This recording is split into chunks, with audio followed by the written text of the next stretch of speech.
Assalamualaikum warahmatullahi wabarakatuh.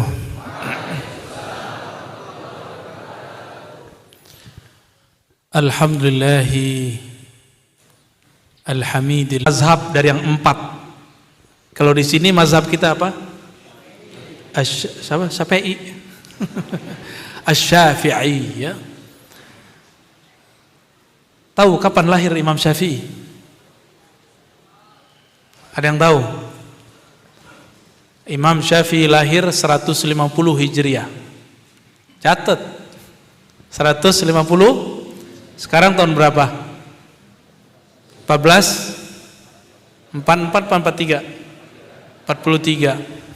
Lahirnya 150, wafatnya 204 Hijriah. Berarti sudah berapa lama? 12 abad yang lalu. Lama sekali. Tapi ajaran beliau masih cocok, masih munasabah, masih relevan dengan zaman kita. Imam Syafi'i berguru kepada Imam Malik. Imam siapa? Imam Malik wafatnya 179. Berarti waktu Imam Malik wafat, Imam Syafi'i umur berapa? Beliau lahir 150, gurunya wafat 179. Benar, 29. 19 pada 9. Oke. Beliau ngaji umur 10 tahun. Umur 10 berarti beliau datang ke sana tahun 160. Datang dari Makkah ke Madinah. Imam Syafi'i lahir di kota Ramlah, salah satu kota di Palestina. Sayangnya ayahnya sudah wafat. Itu anak yatim, tapi jadi imam. Maka kalian yang gak yatim, gak jadi apa-apa, itu kebangetan. Ya, ini anak yatim jadi imam, masa kalah? Apalagi yang sudah yatim, tambah semangat. Ya, yang sudah yatim gak usah khawatir. Yang ngasih makan bukan bapak, yang ngasih makan Tuhannya bapak kita, Allah Subhanahu wa ta'ala. Yang hidup orang tuanya semoga panjang umur dalam sehat dan afiat. Amin. Lahir di Ramlah, ibunya sudah janda. Dibawa ke Mekah, kampung ayah ibunya. Ngapain beliau ke Ramlah? Ziarah.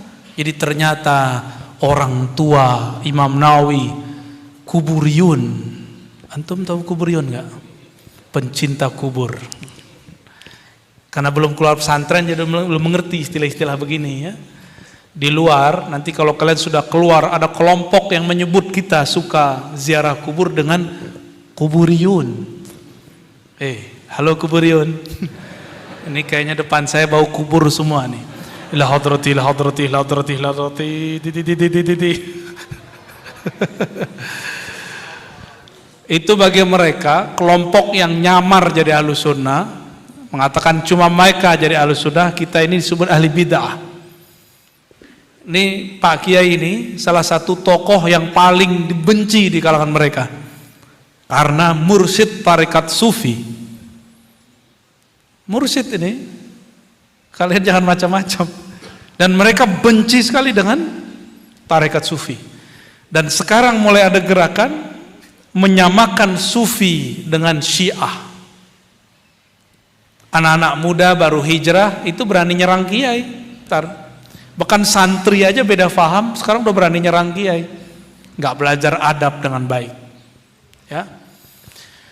Imam Syafi'i pertama kali berguru di kampungnya kepada Imam Az-Zanji. Sampai kemudian hafal Quran umur 7 tahun dan menghafal satu kitab hadis namanya Al-Muwatta. Kitab apa judulnya? Al-Muwatta, setebal Quran lah. Setebal Quran. Al-Muwatta itu mirip kisahnya dengan Imam As-Sanhaji tadi, pengarang Ujurumiyah. Mirip sekali. Di Madinah pengarang kitab ini namanya Imam Malik. Imam Malik diejek oleh kawan-kawannya. Lik, kamu kok nulis kitab judulnya sama dengan kitab-kitab yang tua-tua? Tartahsilul hasil, ada istilahnya begitu. Menulis sesuatu yang sudah ditulis orang, la yanfa, gak bermanfaat nanti. Apa jawaban beliau? Wa ma lillahi baqiya. Suatu karya yang dibuat karena Allah pasti kekal, bako dengan bakoknya Allah. Lalu Imam Malik tinggalkan orang yang ngejeknya. Karya orang itu nggak dikenal sampai sekarang. Karya Imam Malik satu-satunya kitab yang berjudul Al-Muwatta yang masih bertahan sampai sekarang. Sebelum ada Sahih Bukhari, sebelum ada Imam Syafi'i, sebelum ada kitab-kitab yang ada sekarang. Kitab apa judulnya tadi? Apa arti Al-Muwatta? Al-Watta artinya apa? Watta artinya apa? Watta. Tuh, kalian ini jorok kan fikih nikah mulu bayangannya. Ya, ad-dhammu gitu ya. Kalau al-muwatta bukan ad-dhammu, al-muwafaqah.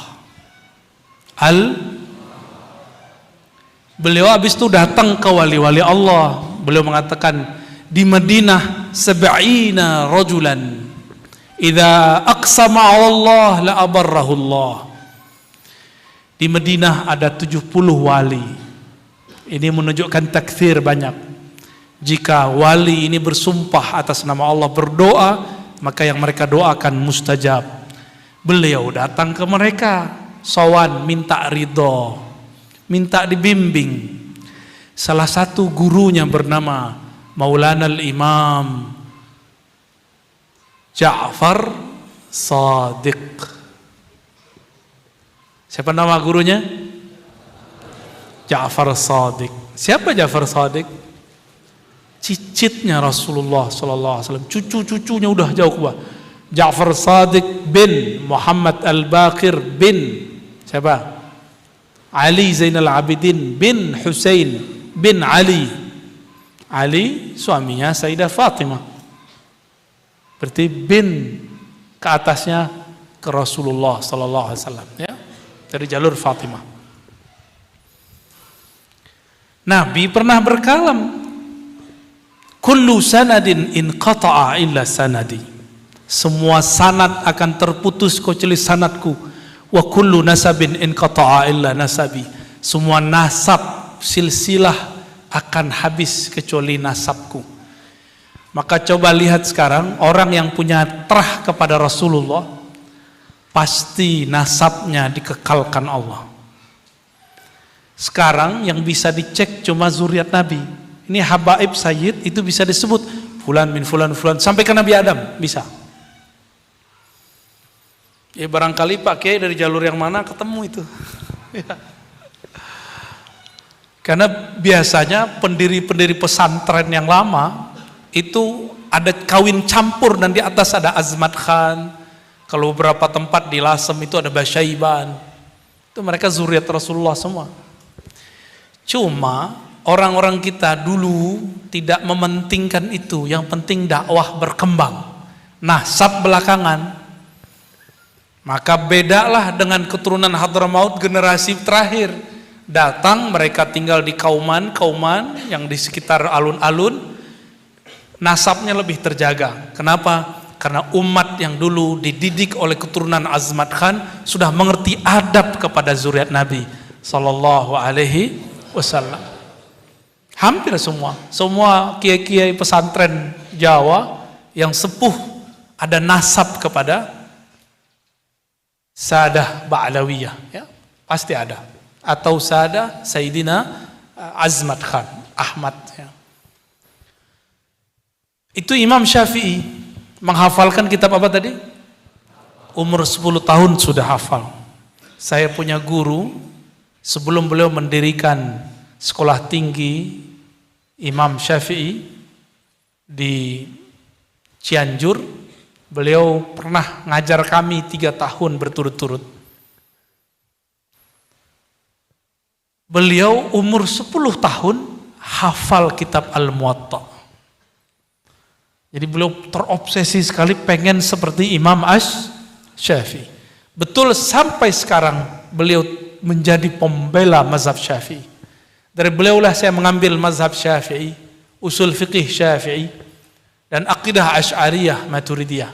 Sanadnya dari Maulana Syekh Hasan Hitu Al-Azhari Ad-Dimashqi. Beliau asalnya Damaskus, tamatnya Azhar. Apa kata beliau, guru saya ini? Atamanna ayyu'idallah hayati. Aku berkeinginan semoga kalau memungkinkan, ini angan-angan aja. Seandainya Allah mengembalikan masa kecilku di saat dulu masih hafal kitab Al-Muwatta. Kalau hafal Muwatta, beliau sudah bisa 2 mazhab sekaligus. Mazhab Malik, mazhab Syafi'i.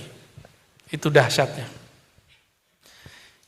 Imam Syafi'i kemudian berangkat di perintah ibunya. Jadi Imam Syafi'i ini enggak disuruh ngendon di rumah memaknya. Ibu sih sayang anak. Cuma kalau sayang sama anak jangan dimanjain di rumah. Dia harus hidup mandiri di luar. Di zaman itu belum ada pesantren. Belum ada. Sekarang udah enak di pesantren. Di satu pesantren ada mungkin 20 fan. Masing-masing kiai guru tinggal datang aja ke kelas. Kita kalau mau kajian idhofiyah tambahan tinggal ngaji ke rumahnya. Nikmat sekali tinggal di pesantren. Mewah kata orang. Coba kalian kursus bahasa Arab di luar, mahal. Khusus terjemahan Al-Quran di Jakarta udah habis sekian juta, nggak bisa-bisa juga nerjemah. Serius. Kawan saya mau belajar ngomong bahasa Arab, saya bilang untuk apa? Kamu belajar bahasa Arab untuk baca Quran. 3 bulan bisa, bayarnya murah.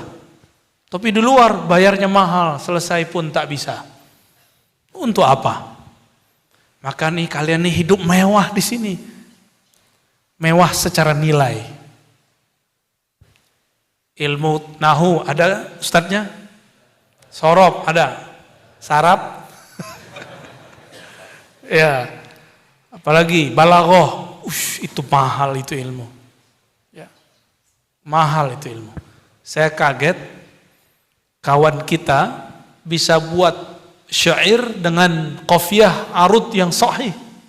Saya sampai hari ini nggak bisa. Bisa sih buat tapi nggak pakai qafiyah, nggak pakai arud, nggak pakai mustaf'ilun, udah nggak bisa. Buat sendiri aja, prosa.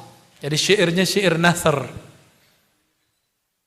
Bisa buat tapi nggak pakai wazan-wazan begitu. Karena emang nggak, satu-satunya ilmu yang saya tidak selesai ngaji itu cuma ilmu arud. Yang saya ingat ya. Dalam ilfan Islami itu yang nggak selesai. Coba ngaji di YouTube memang nggak bisa. Banyak masyayikh di YouTube udah jelasin, udah jelas, udah hampir selesai kitab. Kalau nggak talaki itu nggak bisa. Maka kalian punya kemewahan luar biasa di sini. Namanya talaki. Itu mahal itu harganya. Ya. Sebagaimana beliau dulu ngajar kepada gurunya, beliau ngajarin kepada kita seperti dulu. Pasti sudah banyak yang didiskon itu ya.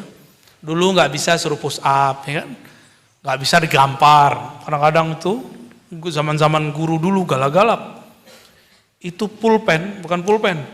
Penghapus terbang, kena kepala kita kan. Tapi santri kalau kena berdarah dia ridho jadi kiai. Kalau dia nggak ridho, jadi musuhnya kiai.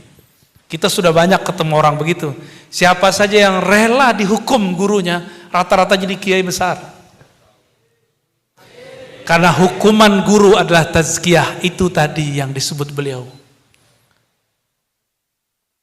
Tazkiyah. Yuzakkihim, tazkiyah dulu walu ta'lim.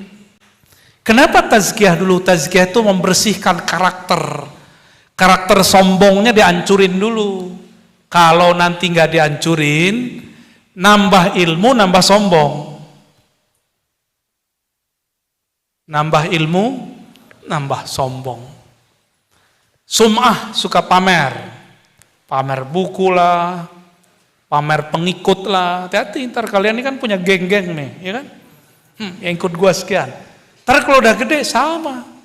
Kalau udah jadi kiai, membanggakan pengikut.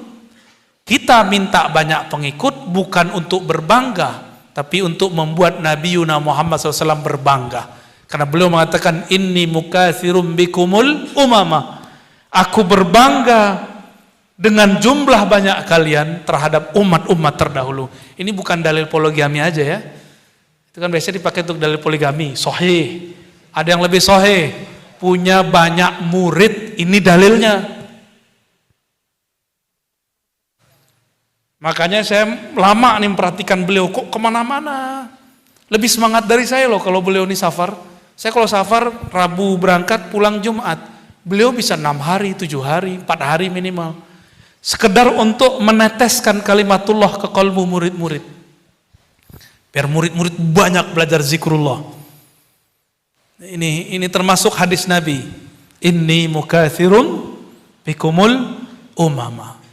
Kalian di rumah mukatsir enggak Pak Kiai? Enggak ya? Muwahhid ya? Ini obrolan para ustadz. Ente diam aja ya.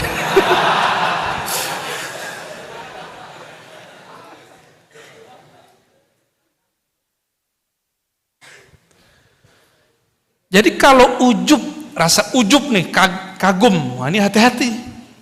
Itu enggak ditazkiyah, gawat. Nanti nambah hafalan, tambah merasa dirinya keren. Murid ditanya oleh guru bisa jawab, bisa ujub. Kalau enggak ditazkiyah, maka tazkiyah ini bukan hanya dengan riyadhah, diperintah ngepel. Nikmati aja itu, habiskan sisi kedirian kita, keegoan. Disuruh nyapu, nikmati. Tidak ada kiai besar di dunia ini kecuali dia pernah disuruh-suruh kiainya, gurunya, disuruh ngapain kek? Yang paling enak disuruh kawin. Wah ini dalilnya banyak ya.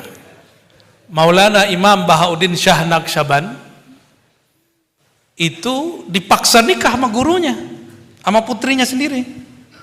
Kamu nikah sama anak saya, kata Mirukulal. Nikah. Kata Imam Bahauddin muda, waktu nikah umurnya baru 19 tahun. Bayangin coba, kalian umur berapa? Kayaknya umurnya udah 29 nih. Itu beliau disuruh umur 19 tahun. Apa kata? Beliau belum jadi sufi. Masih belajar riyadhah, masih khidmah. Itu disuruh ngapain aja, disuruh ngambil air, minum, nyuci, apa aja. Tiba-tiba gurunya melihat ini murid kok beda, yang ngaji tiap hari nggak ditawarin nikah, tapi yang khidmah ditawarin. Nah, Bahauddin, maukah engkau menikahi putriku? Waduh, senangnya ya. Apa kata Imam Muhammad Bahauddin? Ya Sayyidi, wahai tuanku, ana rajulun faqir. Saya ini masih fakir, belum kerja. Nanti saya kasih makan apa anak engkau? Di situ marah beliau. Emang Tuhanmu siapa? Gitu. Emang Tuhanmu pernah tidur? Waktu dulu saya nikah, umur saya kan 23 setengah, mau masuk 24 ya. Bapak saya juga seorang khalifah murid dari Thariqat Naqsyabandiyah. Beliau nanya, nak, ntar anak orang kamu kasih makan apa? Saya balikin, kok Tuan Khalifah nanya begitu? Emang Tuhan kita beda? Kita candain aja. Dengar saya jawab begitu, beliau senang. Berarti kolbu anaknya nyambung sama Allah.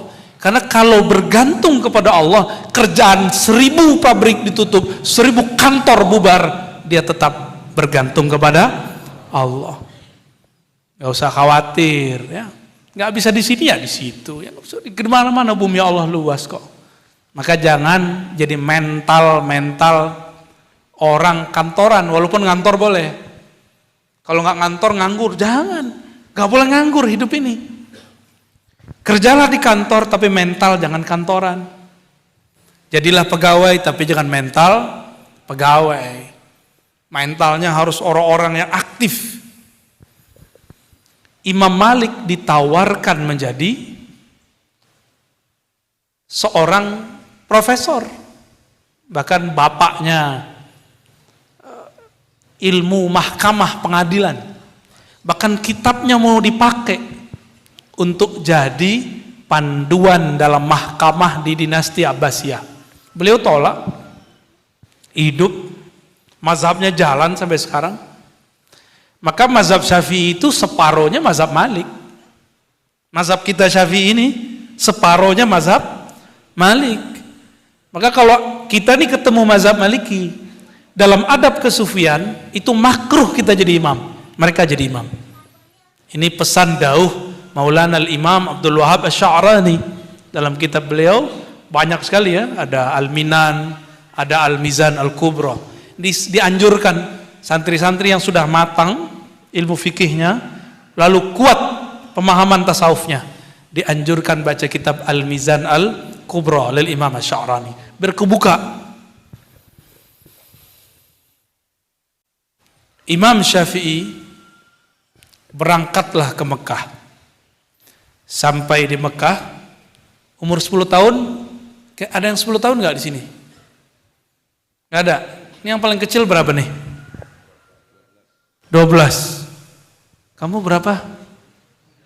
Enggak, tuh. Kamu berapa? 19. Wajah kok masih 12? Dia udah berkhayal tuh Pak Kiai. Oke, 19 tahun ya. Saya 19 tahun sudah belajar 4 thariqah. Alhamdulillah. Sudah disuruh mentalkin orang. Kalau ada murid datang kata guru talkin. Udah ngampus dulu umur 19. Cuma nggak dikasih ijazah umur 19. Lagi asik-asik bilang nggak boleh talkin. Jadi ternyata ditarik, dilepas, tarik, dilepas, itu tazkiyah. Lagi senang-senang belajar kanuragan, silat. Saya minta izin sama guru saya, umur 25 tahun. Ya, ijazah sudah dapat, tapi belum dikasih juga ini lembaran tarikotnya, ijazah tarikotnya. Saya patuh karena kita emang nggak mau cari ijazah, kita mau kenal Allah Subhanahu wa Ta'ala. Tiba-tiba saya senang belajar silat. Saya minta izin, Abu ya izinkan saya untuk belajar silat. Kalau silat lidah kan nggak perlu belajar kan? Ini mau silat beneran ini. Tahu-tahu beliau ngomong, kamu mau jadi pemarah atau mau jadi penyabar? Ya pasti penyabar lah. Ya udah, tahan dulu ya. Wah, padahal sudah bikin janji, mau bawa orang, mau ketemu dengan ini itu, udah saya janji. Mau ketemu siapa aja, mau belajar silat, mau belajar debus, macam-macam, ilmu kanuragan lah. Tapi di saat guru kita dauh begitu, tasdik atau tidak?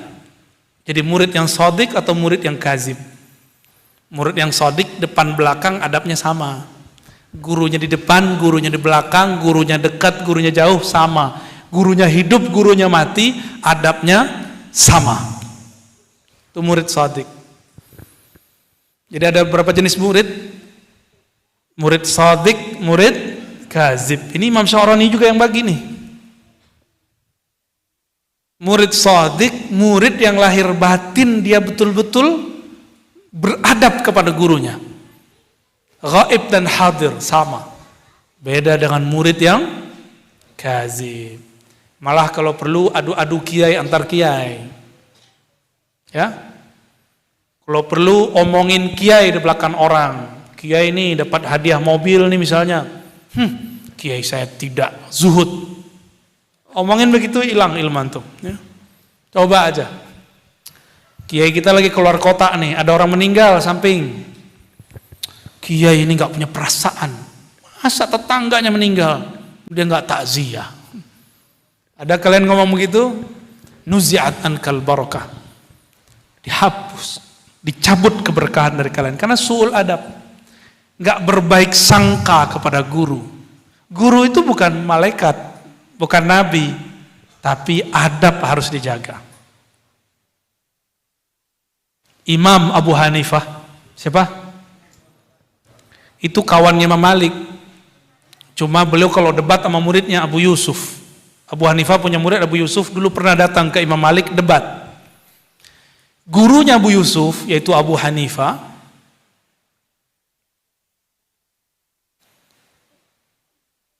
satu kali kakinya pegel. Dulu belum ada sofa begini, duduknya di bawah mesnat, kayak orang-orang Arab sekarang di bawah. Kakinya seharusnya selonjoran ke arah timur, tapi dia nggak selonjoran. Dia alihkan, miringin dikit ke arah selatan. Ditanyalah oleh muridnya, ditanya oleh khadamnya, wahai tuan guru, kenapa engkau tidak meluruskan kaki ke sana? Kok miring-miring begitu, kan gak enak dilihat. Apa kata beliau?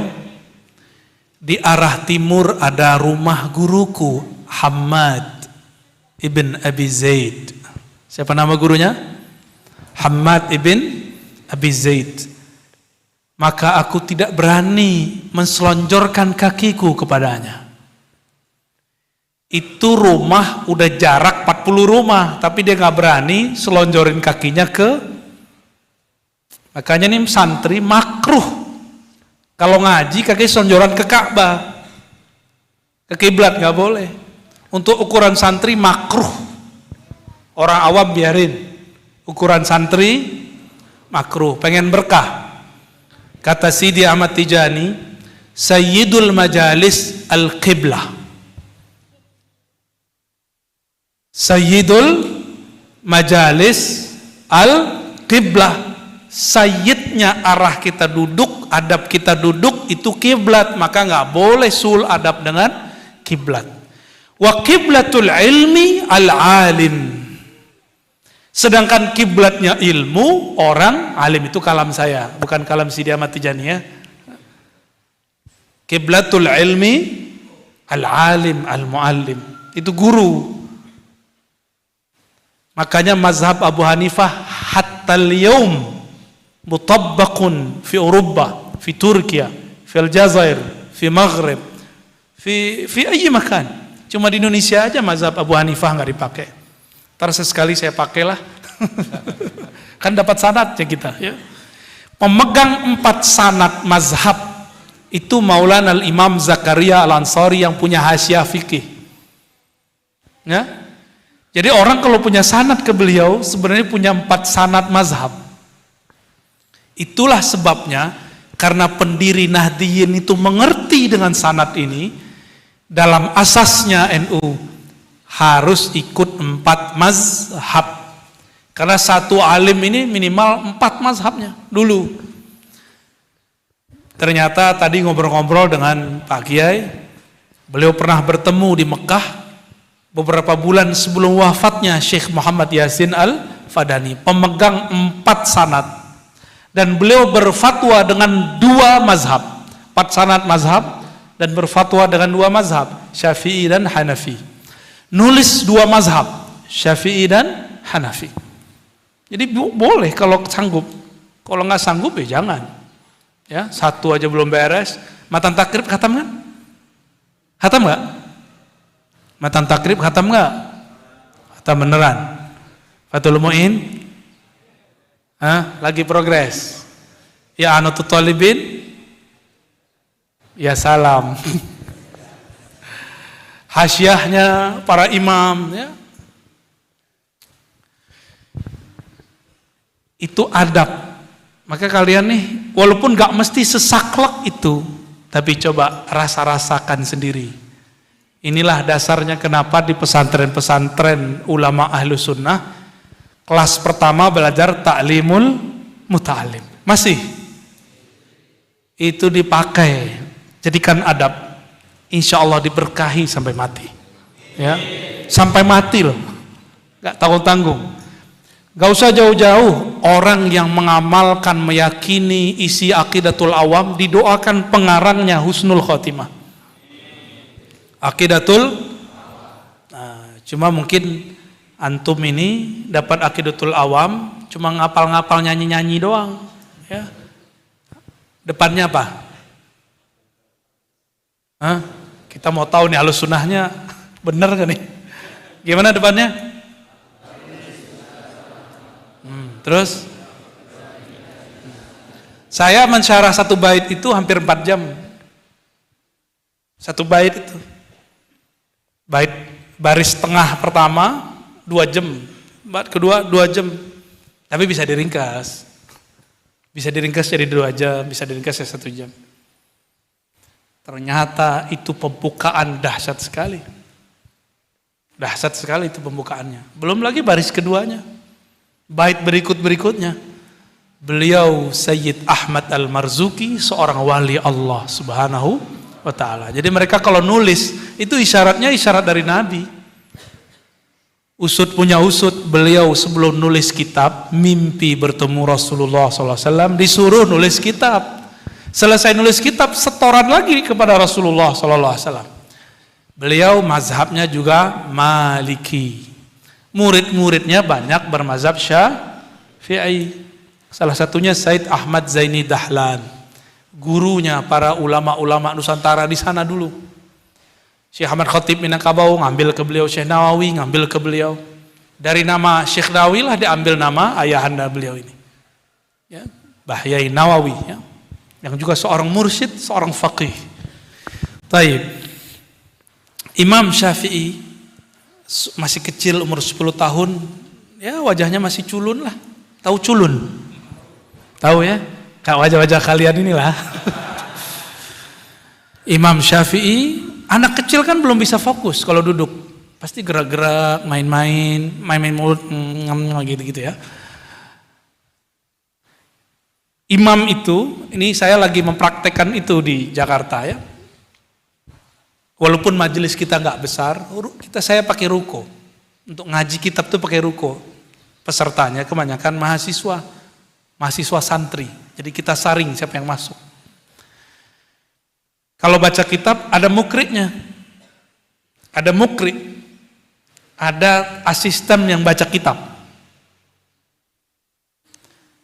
Di zaman dulu belum ada cetakan. Itu cetakannya apa, kitab kuning kalian tuh ya? Apa, Maktabah Haramain gitu ya. Itu pasti kulitnya apa, kuning tuh warnanya itu ya. Maktabah macam-macam lah. Di zaman itu enggak pakai maktabah. Imam Malik kalau punya murid yang boleh jadi mukriknya harus hafal Al-Muwatta dari awal sampai akhir. Berat atau berat? Berat ya. Untung kalian enggak di bahasa Imam Malik ya. Boro-boro nyontek. Gak bakal mungkin bisa nyontek. Suatu kali mukriknya salah baca. Anak kecil yang 10 tahun yang gak dianggap oleh Imam Malik meneruskan bacaan itu dengan tanpa beban. Anak kecil kan suka-suka dia kan. Itu sampai beberapa riwayat dilengkapi. Imam Malik melihat ini anak siapa? Bertambah umurnya 11 tahun. Kemudian besok-besok jika si mukri gak bisa, langsung yang diperintahkan Imam Syafi'i muda, Muhammad bin Idris. Belum dikenal sebagai Syafi'i. Masih Muhammad bin Idris. Umur 12 tahun disuruh ngajar bab puasa. Imam Syafi'i. 12 tahun ngapain? Guling-guling di pasir ya? Iya, ngapain? 12 tahun Imam Syafi'i sudah jadi muallim, bahkan mufti dalam satu bab. Jadi orang boleh jadi mufti bukan dalam semua bab, tapi baban, juz'an, disebut mufti juz'i, ya, mutajazzi, boleh. Kan ada yang muftinya kulli, ada yang juz'i. Yang kulli itu mujtahid mutlak. Yang juz'i ini imam-imam yang punya fan tertentu. Sampailah kemudian beliau ngajar, umur 12 tahun wajib puasa enggak? Belum. Ya. Imam Syafi'i ngajar, lapar, ambil di kantongnya, makan kurma, nyam nyam nyam nyam. Yang ngajar orang-orang segede kalian yang belajar, bengong. Tuan, ini kan hari puasa, Anda ngajar bab puasa. Muhammad bin Idris Asy-Syafi'i senyum. Apa kata beliau? Ana lam akun balighan aqilan. Saya belum baligh, belum akil. Makan lagi.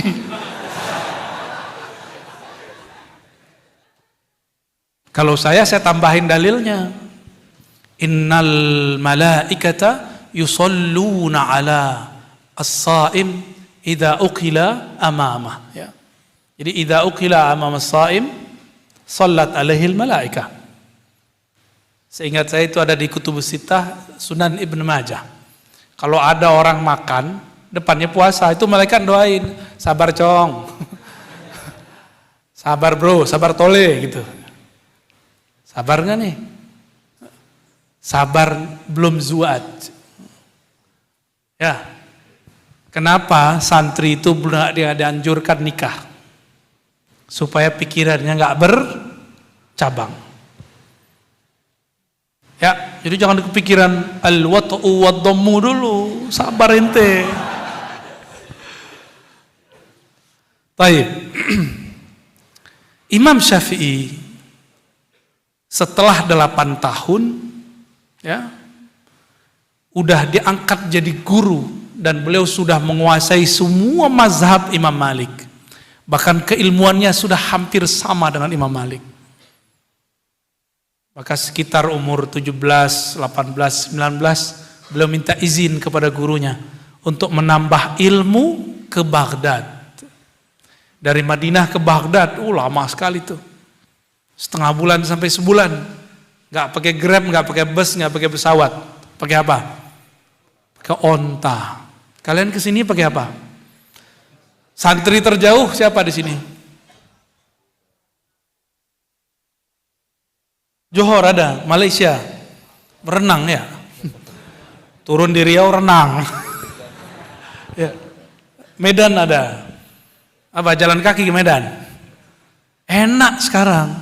Sekarang mau ke kiai, mau ke masyaikh, cukup naik pesawat, naik apa? Bus, naik kereta. Kalau deket naik motor, enak sekarang. Maka jangan kalian berpikir, ya Allah coba saya hidup di zaman Imam Syafi'i. Saya yakin gak akan kuat. Mungkin jadi pengangguran semua kali ntar. Ya. Dan ini berkah kita hidup di akhir zaman. Ya, itu kalau Imam Syafi'i sekarang hidup, itu pun pas penasaran nama gadget kita tuh. Itu apa itu? Ntar keluar fatwanya habis make. Kalau kalian kan nggak keluar fatwa. Beliau keluarin fatwa antar tuh.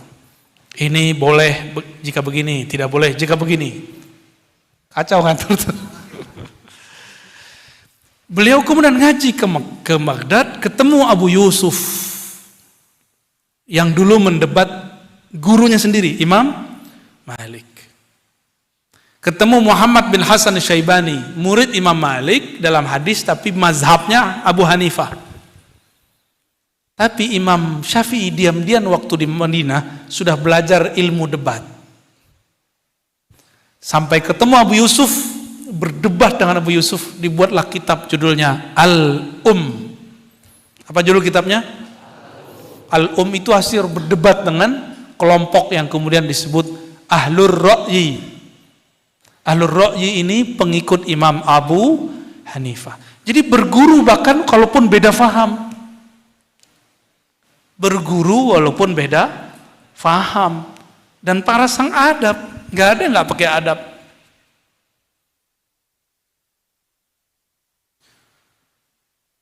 Kemudian beliau berguru lagi ketika bertugas. Jadi beliau pernah sempat jadi PNS, jadi qadhi, pejabat. Diperintahkan ke Yaman, umurnya masih 20-an. Masih muda, udah jadi qadhi, jadi hakim. Tapi di Yaman ada pergolakan politik, orang Syiah lagi bangkit. Imam Syafi'i pernah berguru ke orang yang dituduh Syiah. Maka beliau dipanggil ke Mekah, dirantai. Disitulah beliau menggunakan mantik yang baru. Disidang oleh Harun ar-Rasyid, ini kisah sangat masyhur. Kakinya diborgol, tangannya diborgol. Ketika disidang, Imam Syafi'i langsung mengatakan, "Assalamu alayka ya Amirul Mu'minin." Dijawab nggak kalau ada orang ngucapin salam? Waalaikumsalam warahmatullahi wabarakatuh. Salam artinya apa? Selamat itu terjemahan bahasa Indonesia. Al-Arabiyah bil Arabiyah. Apa arti as-salamah? Al-bara'atu minal aurati waz-zunubi wan-naqaisi. Catat dong. Kalian sering baca Allahumma antas salam? Allahumma antas salam wa minkas salam, lantas jalan. Ya. Allahumma antas salam bukan pemberi selamat, itu keliru. Antas salam yang maha terbebas, maha suci daripada keburukan-keburukan dan kekurangan-kekurangan. Itu arti as-salam. Kalau terjemahan sekarang kan maha damai, itu nggak pas secara ilmu. Bisa dicek dalam kitab Al-Iqtisad, ya. Bukan Al-Iqtisad yang pas ya, Al-Maqsad Al-Asna karya Imam Abu Hamid Al-Ghazali. Bisa dicek di situ. Imam Syafi'i disidang ditanya, karena Harun ar-Rasyid ini orangnya sangat senang ngaji, maka dia tanya persoalan Quran. Dulu ada ujian, kalau orang mengatakan Quran makhluk, maka dia disidang. Sebaliknya nanti keturunan dia setelahnya kebalikan itu. Ditanyalah Imam Syafi'i, apa pandanganmu tentang Quran, wahai Syafi'i? Karena yang ditanya lebih pintar dari yang bertanya, ditanya balik, kau mau Quran bagian mana? Mau muhkamnya, mau mutasyabihnya, mau nasikhnya, mau mansukhnya, mau asbabun nuzulnya, mau am, mau khas, muqayyad, mutlak. Itu Amirul Mukminin ini langsung palanya ngebul. Pelan-pelan. Maksud kamu apa? Itu muhkam mutasyabih itu apa? Baik, jika engkau ingin mendengar penjelasanku, karena aku sudah mengucapkan salam engkau dan membalasnya, maka tepati kata-katamu, lepaskanlah. Borgolnya dilepasin dulu. Lepasin. Tambah menarik ini orang. Jadi Imam Syafi'i mulai dilirik oleh orang yang nyidang dia. Dijelaskan oleh Imam Syafi'i, muhkam ini, mutasyabih ini, asbabun nuzulnya apa? Bengong dia bilang, di Baghdad belum ada orang kayak ente. Imam Syafi'i sih mesti diam aja. Yang di Baghdad murid saya semua. Imam di Baghdad siapa? Imam Ahmad bin Hambal, murid dia. Husain Al-Qarabisi, murid dia. Di Makkah aja nggak ada, betul di Makkah aja murid dia. Al-Humaydi, muridnya di Mekah. Itu murid Imam Syafi'i semua. Paling tinggi temannya dia. Temannya waktu dulu ngaji ke Imam Malik. Waktu Imam Syafi'i membacakan hadis, dia ngorok di belakang. Kira-kira gimana? Keder semua kiai-kiai Baghdad sama Kiai Muhammad bin Idris Asy-Syafi'i. Ya, kira-kira begitu. Kenapa beliau bisa sehebat itu? Satu, doa ibunya. Yang kedua, adabnya kepada guru. Yang ketiga paling penting, mulazamah. Ini yang paling berat, mulazamah kepada guru. Ya, ini paling berat nih. Disuruh mulazamah itu paling berat. Saya waktu ngaji dulu kepada guru saya, Romo Kiai Ali Mustafa Yakub, tidur mungkin cuma 2 kali, itu pun karena badan saya nggak enak, badan saya sakit. Ngaji kayak gini, itu nggak pernah tidur, cuma 2 kali itu pun langsung bangun. Maka huruf per huruf kata-kata beliau, dawuh beliau saya ingat sampai hari ini. Gak pakai hafalan, cukup pakai cinta. Saya katakan, ya Allah saya cinta guruku. Maka semua kalamnya muncul. Imam Muhammad bin Idris Syafi'i mencintai gurunya. Maka dia cukup ingat wajah gurunya, hafalannya langsung keluar. Ya, ini Tariqatul Hifz, Asra'ut Turuq fil Hifz. Cara cepat menghafal, cintai guru yang mengajarkan hafalan. Ya. Kalau udah namanya robitoh, berkaitan hati kita dengan guru. Nah terakhir, itulah ya tadi yang disebut mazhab Imam Syafi'i. Kenapa mazhab ini berkembang sampai sekarang? Karena memang orangnya spesial, dia berguru kepada orang spesial. Yang terakhir ini yang paling penting, menyempurnakan agama dengan tasawuf. Hasil muktamar yang tadi, yang ketiga disebut ahlu sunnah adalah orang-orang yang melestarikan tasawuf. Melestarikan apa? Tasawuf itu seperti fikih. Kalau di fikih ada jalurnya disebut mazhab, dalam tasawuf jalurnya disebut dengan thariqah. Kalau di hadis disebut riwayah. Tuh beda kan? Riwayat, mazhab, thariqat. Ada riwayat yang sahih, ada riwayat yang dhaif. Sama, ada mazhab yang kuat, ada mazhab yang lemah. Ada thariqat yang nyambung kepada Rasulullah, ada thariqat yang gak nyambung. Ada yang mu'tabarah, ada yang tidak mu'tabarah. Dan Kiai antum yang di hadapan antum di samping saya ini salah satu tokoh yang memegang sanad yang sahih itu. Baik secara akidah, baik secara fikih, apalagi secara tasawuf. Ya. Jadi kalian beruntung. Semoga umur beliau panjang dalam taat, dalam sehat afiat. Amin ya rabbal alamin. Amin. Amin, selesailah Ustaz, udah panas. Ya. Maka orang disebut ahlu sunnah mesti tiga. Nah, kalian udah belajar tasawuf belum? Belum sempurna. Jadi sempurna agama bukan dengan menikah. Sempurna agama dengan tiga ini. Tapi itu rumusan ulama Al-Azhar. Itu juga yang dirumuskan sebelum kemerdekaan oleh Hadratus Syekh Hasyim Asy'ari. Hadratus Syekh Hasyim Asy'ari belum kebayang Al-Azhar ngomong begitu. Tapi di akhir masa ini, di akhir zaman ini ada tambahannya sesuai hadis Nabi. Harokah.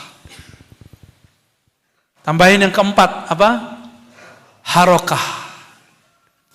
Harokah pergerakannya itu juga mempengaruhi. Maka jangan heran nanti ada kiai akidahnya sama, mazhab fikihnya sama, bertasawuf juga, tapi harokahnya berbeda. Harokah yang mana yang kita ikuti? Yang tujuan harokah ini kan banyak pergerakan-pergerakan. Organisasi ini, harokah ini, jam'iyah ini, semuanya harus mengikut kepada hadis Imam Ahmad. Apa kata Nabi SAW? Nanti setelah ada khilafah Rasyidin, ada mulkan adhan, kekuasaan yang masih menggigit Al-Quran Sunnah, masih berpegang teguh. Habis itu mulkan jabbaran, otoriter. Orang-orangnya gak ada rasa kasih kepada orang, gak punya rahmah di kolbunya, beda dikit benci, kiainya beda sama dia tentang kiainya. Khawarijul asar, mereka lah khawarij zaman ini. Nabi mengatakan summa takunu khilafatan ala minhajin nubuwah. Di akhir zaman ada khilafah. Khilafah itu artinya pemerintahan yang menggantikan sebelumnya. Ala minhajin nubuwah. Manhajnya manhaj nubuwah. Nubuwah itu kata Imam Al-Hakim At-Tirmizi, al-ilmu billah yang berdasarkan ma'rifatullah, mengenal Allah Subhanahu wa taala. Allah itu banyak sayangnya, rahman rahimnya daripada syadidul batshi, syadidul iqab, itu jarang disebut di Quran. Lebih banyak rahman dan rahim. Maka harokah yang masuk kepada harokah alamin haji nubuwah adalah harokah fiha rahmatun lil alamin. Yang di dalam dirinya ada harokah. Nubuwah itu ruhani. Ruhani itu nanti menyampaikan ilmunya kepada kolbu. Maka orang-orang yang alamin haji nubuwah pasti sibuk membersihkan kolbunya. Bukan membersihkan pandangan-pandangan orang terhadap dirinya. Ya. Jadi nanti kalau kalian keluar dari ma'had ini, takharruj, sudah lolos, khirij, sempurnakan dengan harakah. Pergerakan yang berdasarkan nubuah Nabi Muhammad sallallahu alaihi wasallam. Kalau nubuah, maka yang memegang nubuah itu pasti seorang walayah yang mempunyai kewalian. Pasti. Dan dia pasti bergerak dengan isyarat-isyarat ilahiyah. Gak pakai nafsu, gak pakai ambisi, tidak pakai kebencian, tapi pakai kasih sayang. Nanti kalian akan paham kalau sudah keluar, ya. Apa yang saya katakan, ada kiai 3 di depan ahlu sunnah, tapi harokahnya tidak ahlu sunnah, harokahnya khawarij banyak. Penciriannya itu beda dikit, berarti kiainya sudah dianggap belot. Beda coblosan politik dianggap pengkhianat.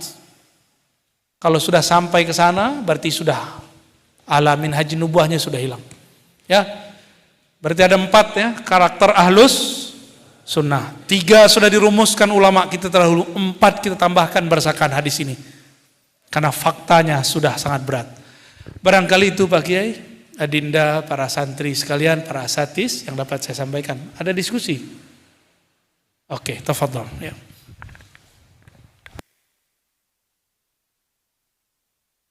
Selanjutnya kepada seluruh santri, seandainya ada pertanyaan bisa ditanyakan kepada beliau. Silakan.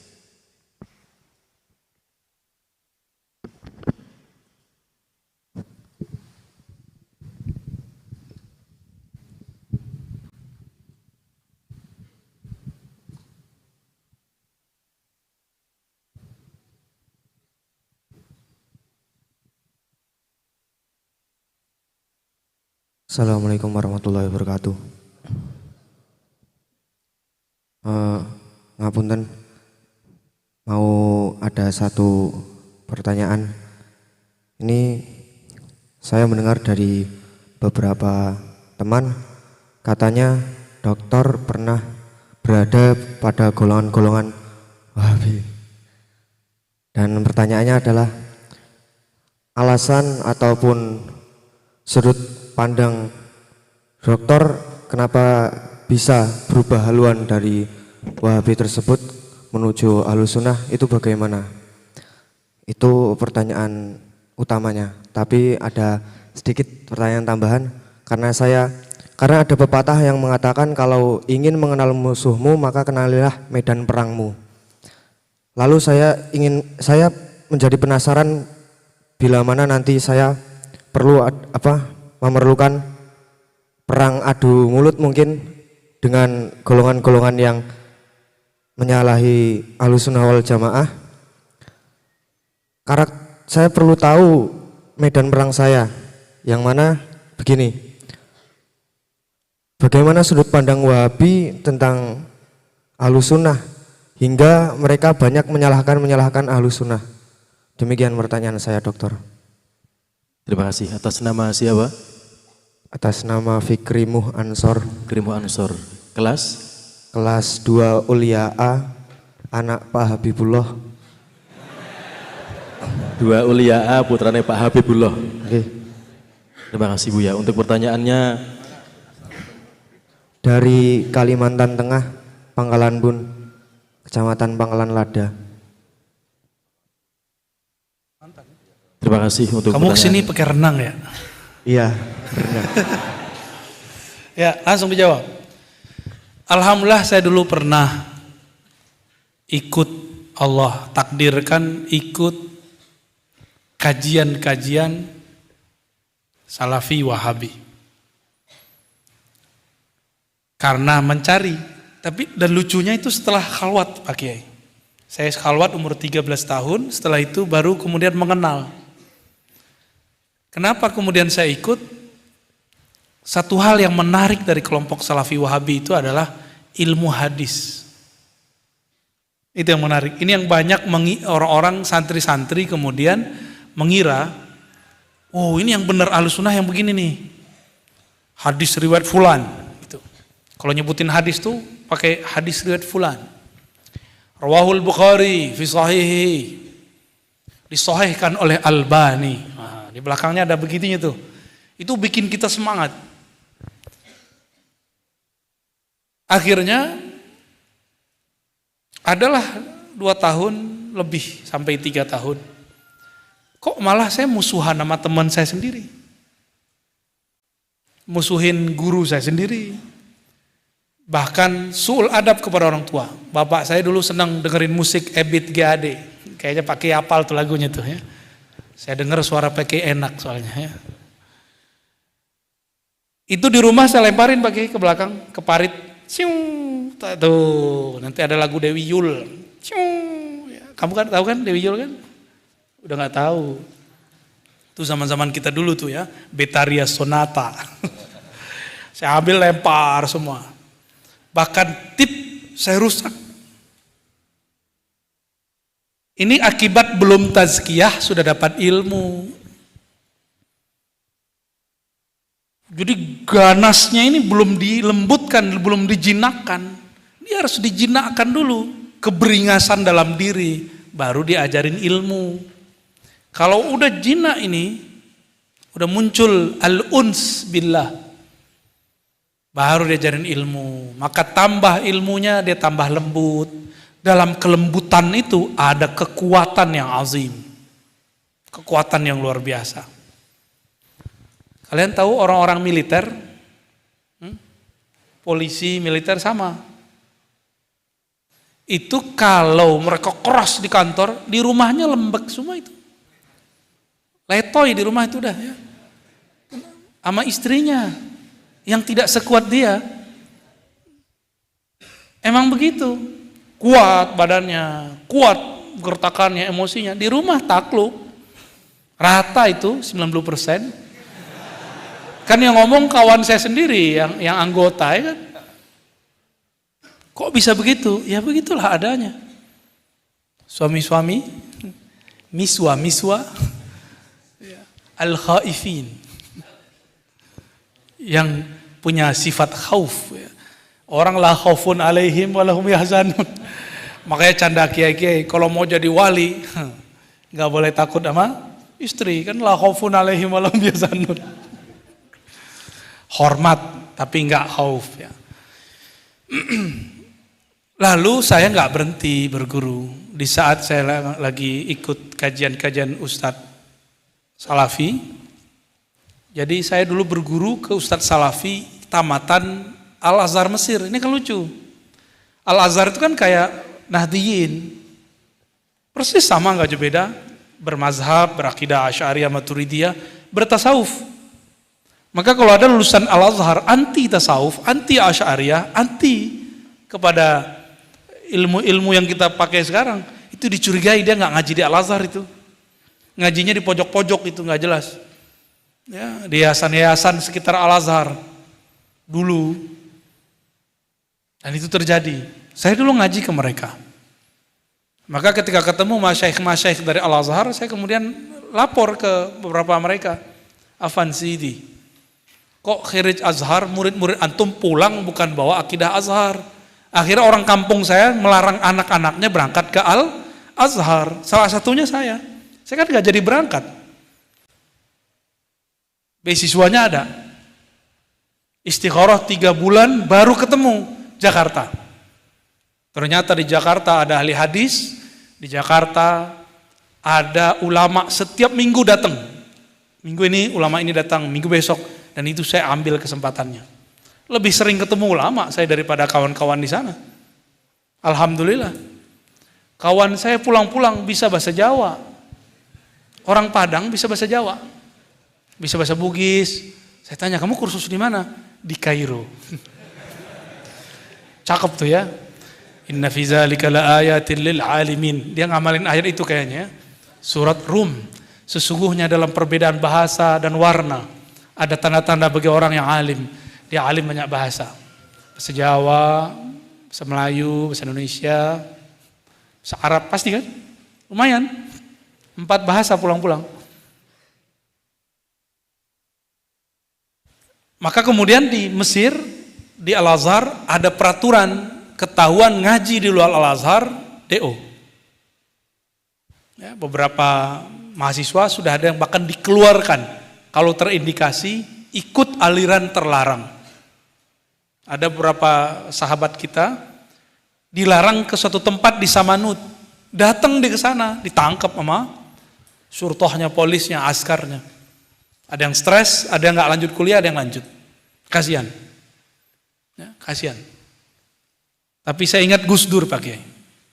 Gus Dur nyampe di Al-Azhar malah main-main. Kata beliau, kitab yang dibaca di ruak, yang dibaca di kampus sama aja. Di ruak itu kayak ginilah kira-kira, masing-masing pojoknya ada kiainya.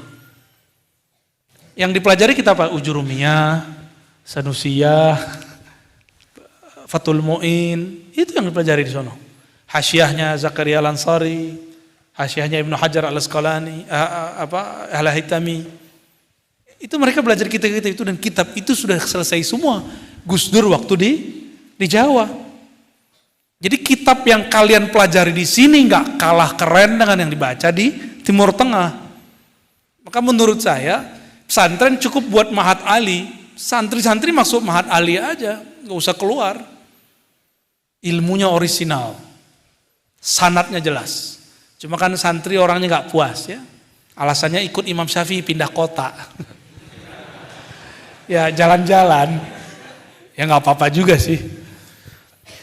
Dengan semangat mendengar dari banyak guru, saya kemudian ketemu lagi guru-guru yang membimbing kepada yang baik.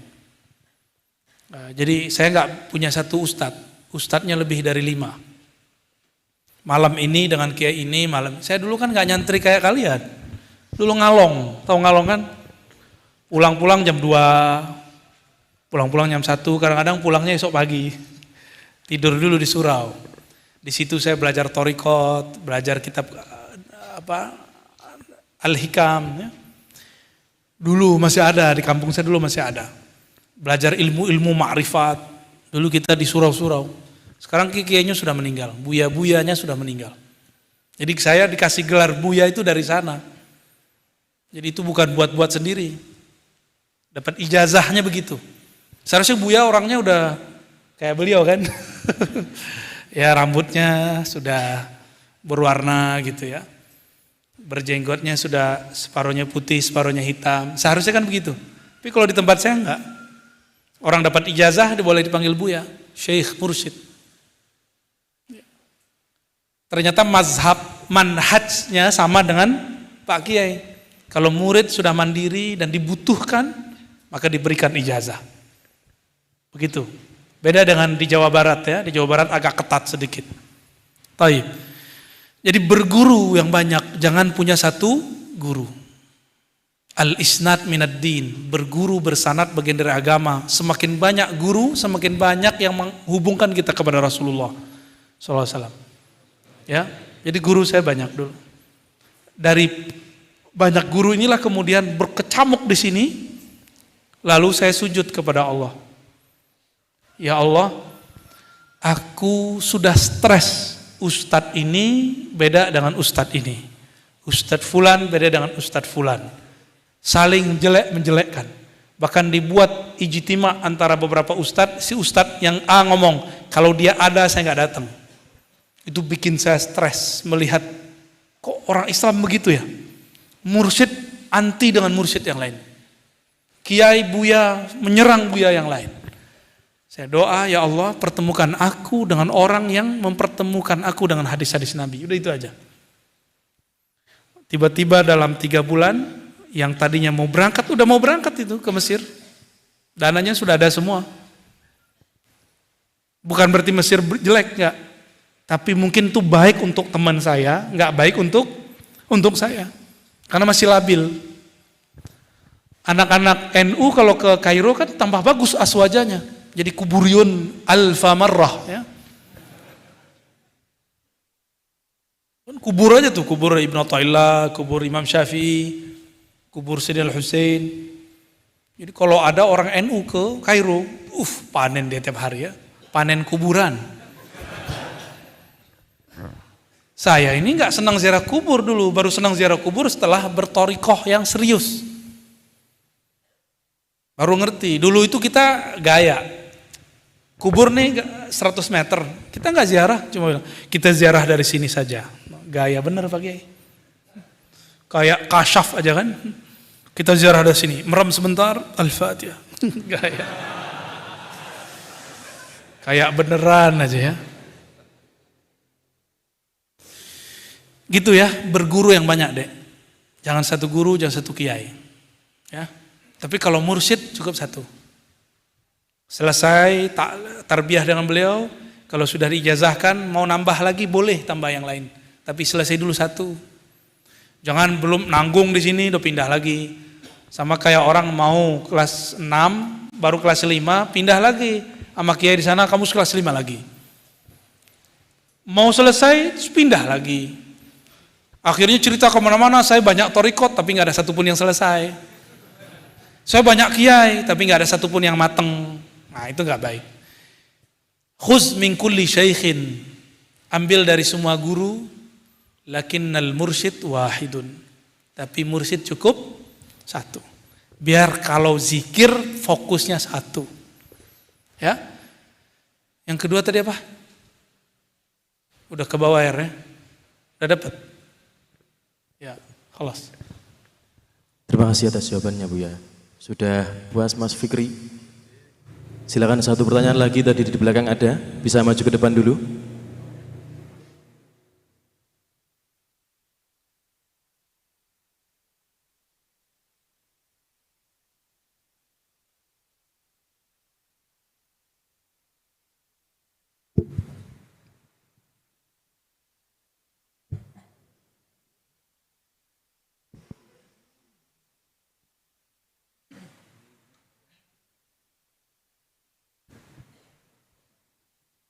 Bisa sebutkan nama, alamat, kelas dan mustahiknya?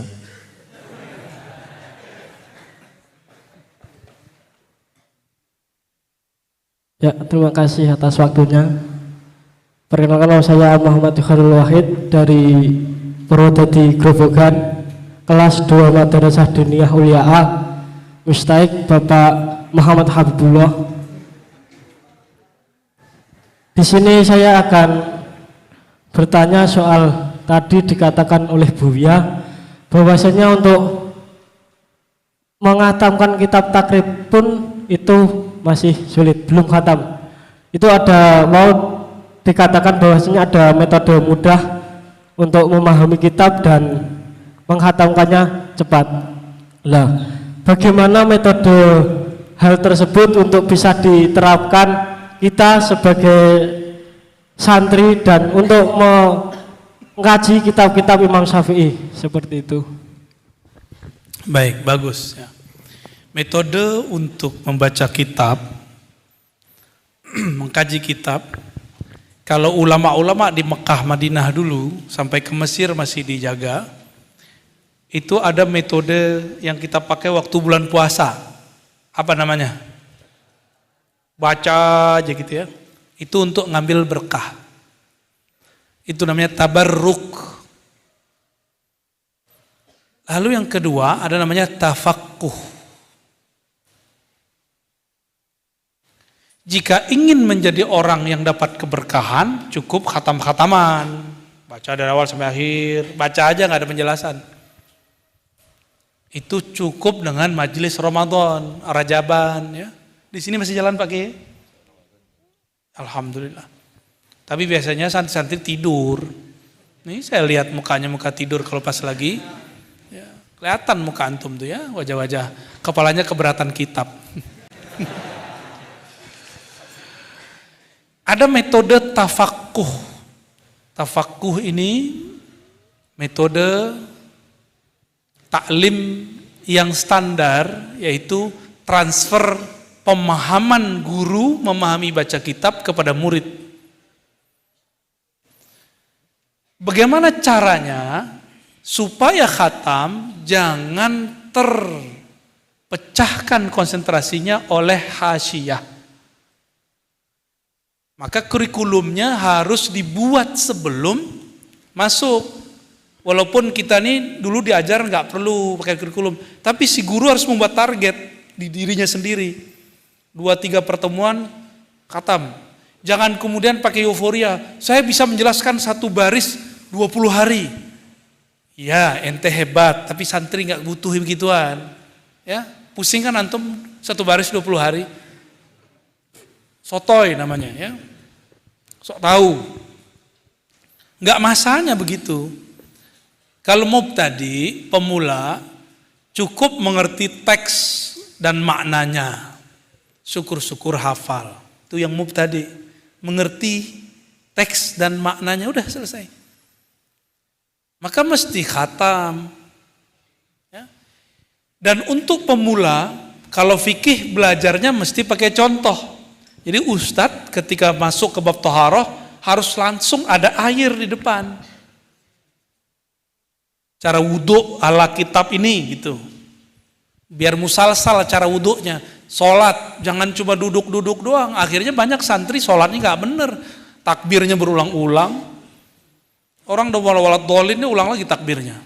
Kita udah malu ruku, ulang lagi takbirnya.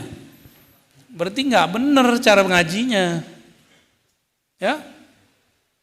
Maaf kalau para ustadz ada yang begitu nih ya. Berarti waktu kecilnya tazkiyahnya belum selesai. Dia takbir penuh dengan waham dan syak. Ini disindir keras oleh Syekh Al-Akbar, As-Sufi Al-Kabir, Al-Imam Ibn Arabi, qaddasallahu sirrahu.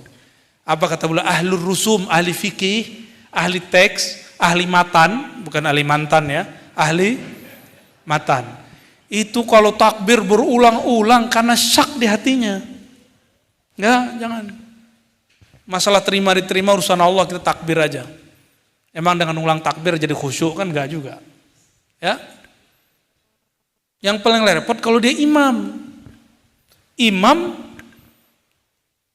sholatnya sirri. Kita ikut nih takbir pertama Allahu Akbar. Tahu-tahu di tengah dia ulang takbir. Kita ikut takbir yang mana? Bingung gak? Tuh kacau di situ. Maka ahli fikih kalau nggak belajar tasawuf, oh gawat. Syaknya tinggi. Wudu, ini kayaknya kotor, kayak kotor. Padahal kalaupun kena percik, cukup diambil air, diusap kan selesai. Ya kan? Mudah kok belajar fikih itu. Sangat-sangat mudah.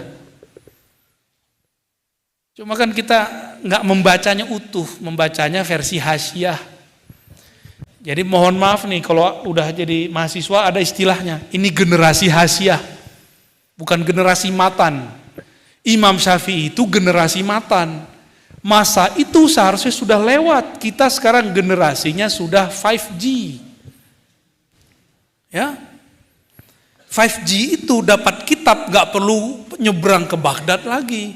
Cukup buka Play Store, keluar kitab-kitabnya. Ya. Mau nggak bisa ketemu Syekh dari Kairo, buka Zoom, ketemu gurunya. Ilmu zahir udah secanggih itu, kok masih saklek? Ya, nggak boleh saklek. Wasail mutaghayyirah hatta yaumil qiyamah, lakinnal maqasid la tataghayyar. Wasail media cara boleh berubah, yang penting maksudnya sampai. Contoh nih di Jawa Tengah yang bagian apa tuh yang ada Amsilati? Jepara kan bagus tuh. Pati. Alfiyah disari-sarikan, ujurumiyah disarikan jadi Amsilati. Itu bagus. Orang Indonesia loh. Wajahnya enggak kayak Habib loh ya. Hidungnya ya kayak kalian ini. Wajahnya sawo mateng, kulitnya sama. Tapi di dalam badannya ada kaidah-kaidah yang hidup. Itu bagus. Ya. Saya nggak ada urusan dengan kalau ada perseteruan dengan antar kiai, tapi saya memuji jika itu luar biasa. Itu ada di Indonesia loh. Amsilah tasrifiyah dulu. Ya, itu masyayikh kita yang buat. Benar nggak? Karya siapa di situ? Al-Misri atau Al-Jawi? Al-Jawi belakangnya itu. Dan itu rapi sekali. Sangat-sangat rapi. Cuma kita ini kalah hidung mancung aja sama lidah Arabik. Anda ini kan kalau ngomong bahasa Arab kan ya masih alhamdulillahirabbil alamin, ya kan? Kaif haluk? Alhamdulillah ya rabbil alamin. Itu aja masalahnya. Kalau pemahaman lebih cakep dari orang-orang yang ngomong bahasa Arabnya fusha. Jadi Anda ini fusha fil ma'na, la fil kalam. Sedih banget ya. Jadi metodenya apa? Ihtimam bi qiraatil mutun qabla al hawashi wasyuruh. Itu kalimatnya. Maka guru-guru, mohon maaf bukan ingin menggurui, tapi ini yang saya dapat. Dulu waktu saya talaki kepada anak Syekh Muhammad Sa'ir Ramadan Al-Buti, Syekh Taufik, kami ihtimam dengan matan takrib. Khatam matan takrib baru pakai Hasyiah Ibn Qasim. Enggak khatam tuh Hasyiah Ibn Qasim. Cuma udah khatam matan takrib. Kayak gitu. Ya. Kenapa jangan sibuk dengan hasyiah? Hasyiah itu sebenarnya sudah ada dalam kepala guru. Jadi standar guru yang ideal, ilmu di hasyiah itu di kepala dia semua udah. Berat ya? Berat jadi guru begitu ya? Jadi dia bisa buat hasyiah sendiri. Hasyiah itu, guru nih menjelaskan makna teks. Dicatat sama guru, itu jadi hasyiah. Itu yang disebut hasyiah. Pinggir. Tapi sekarang matannya ditaruh di pinggir. Padahal seharusnya ditaruh di tengah. Kira-kira gitu. Maka kepada para guru saya harapkan kalau ngaji kitab-kitab ihtimam dengan matan. Nanti ketika selesai target kita baru kita masuk ke hasyiah. Apa makna teks per teks. Terus, oh ya tadi kamu tadi nanya itu ya, cara debat ya. Ah, ini nyambung nih. Jika ada bahsul masail fiqhiyah, mesti ada bahsul masail kalamiyah. Lalu yang ketiga ada bahsul masail hadisiyah. Minimal 3 ini. Kalau mau berhadapan dengan kelompok-kelompok yang tadi membid'ahkan kita, harus paham yang 2 dan 3-nya. Mereka udah gak mempan pakai Fathul Mu'in. Kejadian di Jakarta, Ustadz pakai Fathul Mu'in, I'anatul Thalibin, si dia ini, kelompok Wahabi ini pakai Sahih Bukhari, apa kata dia? Masa ente pakai I'anatul Thalibin lawan saya yang pakai Sahih Bukhari. Tuh, cemen kan antum digituin? Repot kan? Kalau orang pakai Sahih Bukhari, lawannya Sahih Bukhari. Gitu. Minimal Sahih Muslim, ya kan? Kalau enggak karya Imam Syafi'i. Jadi harus ada bahsul kalamiyah, debat kalam. Apa yang diperdebatkan orang? Tuhan di langit, Tuhan turun, bersemayam duduk di atas aras, Sayyidina, tawassul, masuk ke situ semua tuh. Ada bahsul kalamiyah ini, bisa juga nanti bahsul tasawuf, bahsul masail sufiyah. Di Timur Tengah jadi kitab itu. Saya udah temu ada 2 kitab khusus tentang hasil bahsul masail mereka. Apalagi beliau ini seorang mursyid. Pasti ditanya orang dalil robitoh, tawasul. Kenapa talqin begini? Itu ada semua. Maka bahsul masail ini rumah besar, di bawahnya harus ada sub-sub. Siap buat itu? Hah? Di sini ada bahsul masail? Bahsul masailnya sekarang dibuat cabang-cabang. Ada ya mungkin pimpinan basail fikhiyah, maka dia takhusus fikih. Ada bahsul masail kalam, dia menguasai kitab-kitab yang tadi, kitab akidah tadi, ya usuluddin. Bahkan dia membaca karya-karya Wahabi. Kalau perlu kita buat daurahnya di sini, ya. Di mana nih akidah mereka nih menyimpangnya di mana ya? Nanti kita unjukin atu-atu. Insya nggak tahu kapannya, wallahu a'lam bishawab. Bahsul Masail Sufiyah. Wah, itu banyak kitab yang bisa dibaca. Maka muncullah nanti orang-orang yang siap menjadi tentara-tentara, singa-singa Ahlus Sunnah wal. Nggak perlu keluar negeri antum mau hebat. Coba orang-orang hebat yang terkenal di Indonesia dari dulu siapa aja? Agim, ya. Agim elektro, nggak tamat lagi. Ngaji hikam. Ustadz Arifin Ilham, ahli zikir. Kiai-kiai ikut sama dia. Kiai-kiai yang jago baca kitab, ikut zikir sama Ustadz Arifin. Itu di pesantren nggak selesai. Pindah ke pesantren yang lain. Darul Rahman atau di mana dulu. Tapi Allah berkahi dia. Ternyata guru dia dulu, ayah teman saya. Kata gurunya ini, dulu Ustadz Arifin sering kita kasih had. Apa kalau bahasa kita di sini apa? Dam. Ya, sering dapat hukuman, tapi dia ridho. Maka Allah berkahi hidupnya. Kayaknya siap-siap mau dapat sanksi nih pakai ya. Saya doakan nanti itu jalan. Siapa tahu karena ini pesantren menurut saya sanatnya tua, keilmuannya tua, apa salahnya yang pertama memulai itu? Bahsul Masail yang banyak tadi, ya. Insya Allah. Ya. Paling itu, dan yang terakhir ijazahan. Harus ada ijazahan baca kitab. Ya. Pakai sanad, kitab sanad kita punya semua, bahkan sudah ada PDF-nya sekarang, tinggal dicek.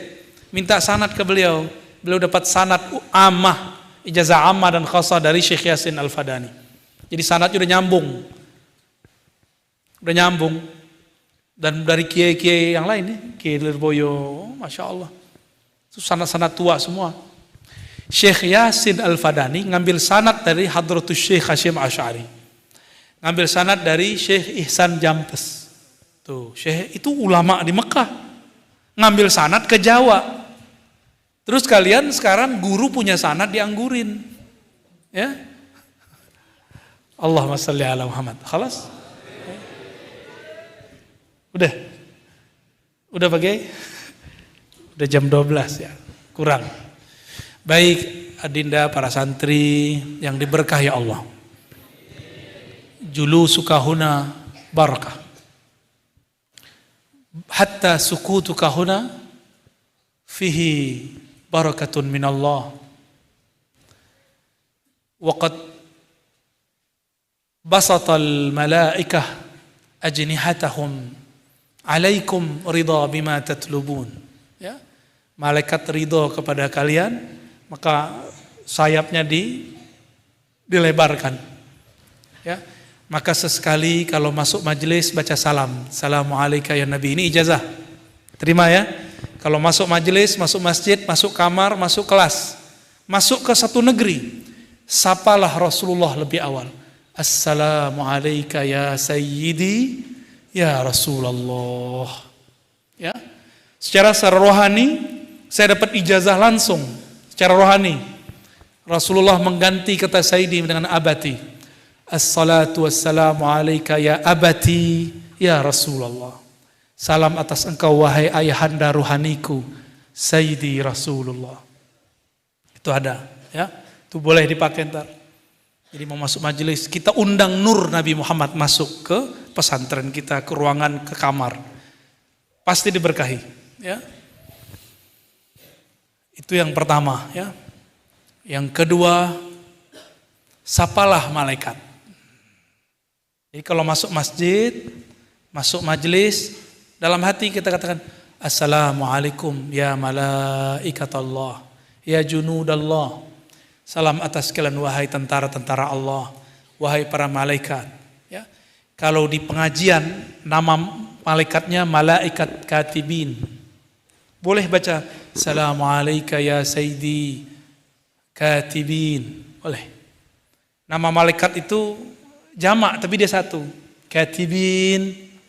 Ya. Jadi malaikat itu ada famnya, ada Mikail, Jibrail, Israfil, ada il, ada un, ada an, ada belakangnya, oke? In, katibin, ada man, kiraman, ya. Jadi boleh baca. Ini 2 ijazah ya. Ketika masuk satu majelis, baca salam kepada baginda Rasul sallallahu alaihi wasallam. Yang kedua, sapalah malaikat katibin. Ya. Kalau umum boleh, assalamualaikum ya malaikah, ya junudallah. Lalu kirim Fatihah untuk mereka. Al-Fatihah. Kenapa saya sampaikan itu? Karena dalam hadis Nabi dikatakan nanti di akhirat ada syafaat dari Rasulullah, ada dari malaikat dan orang soleh. 3. Dari Rasulullah disebut syafaat uzma. Dari malaikat syafaat ridho. Dari ulama syafaat berguru. Ya. Ajaztukum kama ajazani masyayikhi. Al-Fatihah. A'udzubillahi Bismillahirrahmanirrahim. Siratal ladzina an'amta 'alaihim ghairil maghdubi 'alaihim. Allahumma ya Rahman ya Rahim ya Karim ya Azim ya Ghaffar ya Ghafur ya Sami' ya Alim ya Alim ya Alim ya Sami' ya Basir ya man huwa alimun bidhati sudurina. Salli ala habibina Sayyidina Muhammad. Ya Allah yang maha mengetahui isi hati kami, yang mengetahui isi semua hajat kami. Faqdi hawaijana, tunaikan semua hajat kami. Muliakan guru-guru kami, ampuni orang tua kami. Muliakan siapapun yang belajar di tempat ini. Allahumma faqihna fid din wa alim ta'wil. Ya Allah berikan pemahaman yang kuat masalah agama Engkau. Siapapun yang belajar di tempat ini, siapapun yang mengajar di tempat ini. Wa alimhum ya Rabbana at-ta'wil. Allahumma ya muqallibal qulub, wahai yang membolak-balik hati kami, yang menaik turunkan iman kami, berikan kami ma'rifat yang tetap di kalbu kami. Wa tawaffana ala dinik, dan wafatkan kami husnul khatimah dalam agama. Allahumma ya muhawwilal ahwal, hawwil ahwalana ila ahsanil ahwal. Ya Allah, rubahlah keadaan kami menjadi lebih baik. Hari ini lebih baik dari hari sebelumnya. Warzuqna husna zanni bika ya Rabb, dan berikanlah kami satu amal qalbu ya Allah, yaitu husnuzan kepada Engkau. Allahumma inna nas'aluka ridhaka wal jannah. Ya Allah berikan kami keridhaan Engkau dan berikan kami pertemuan dengan Rasulmu di surgamu. Wa na'udzubika ya Rabbana min bughdika wa sukhtika ya Rabbal alamin. Lindungi kami dari kemurkaanmu, dari ketidakridhaanmu, baik di dunia ataupun di akhirat ya Allah. Allahumma arifna aqrabat tariq ilaik. Ya Allah, tunjukkan kami, berikan kami jalan menuju Engkau dengan jalan yang tercepat, mengenal Engkau dengan pengenalan yang cepat, dan berikan kami rasa bertuhan yang tetap. Rabbana atina fid dunya hasanah wa fil akhirati hasanah wa qina adzabannar. Wa sallallahu ala sayyidil wujud sayyidil kaunain sayyidina Ahmad sayyidina Muhammad wal ali wal mahdi khalifati wa sallim walhamdulillahi rabbil alamin. Subhanakallahumma wa bihamdika asyhadu an la ilaha illa anta astaghfiruka wa atubu ilaik. Mohon maaf salah kurangnya, mohon maaf Pak Kiai, para guru. Assalamualaikum warahmatullahi wabarakatuh.